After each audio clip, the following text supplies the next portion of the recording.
Hello everyone, welcome back to my mini blog. সবার প্রথমে সকলকে হ্যাপি হোলি।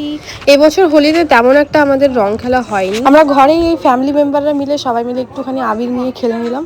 আর আমার দাদাকে দেখতেই পাচ্ছ, পুরো ভূত হয়ে এসছে, বাইরে গেছিলো।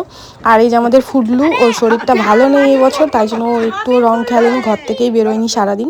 তো ওকে ওর মামা হচ্ছে গিয়ে জোর করে একটুখানি গালে লাগিয়ে দিয়েছে বলে পুরো রেগে গেছিলো, একদম রেগে বোম হয়ে গেছিলো, ফটোও তুলতে চাইছিল না।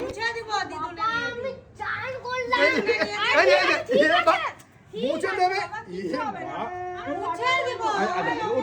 মুছে দেবে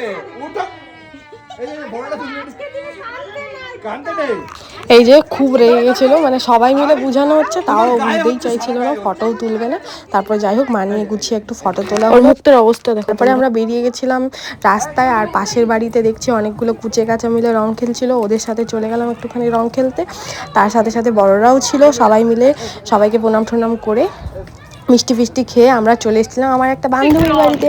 এই যে আমার বান্ধবী ললিতা, বহুদিন পরে দেখা, ওর সাথে গিয়ে একটু আবির খেলে নিলাম। ওরা স্নান টান করে নিয়েছিল, তারপরেও ওদেরকে মাখিয়েই এসছি।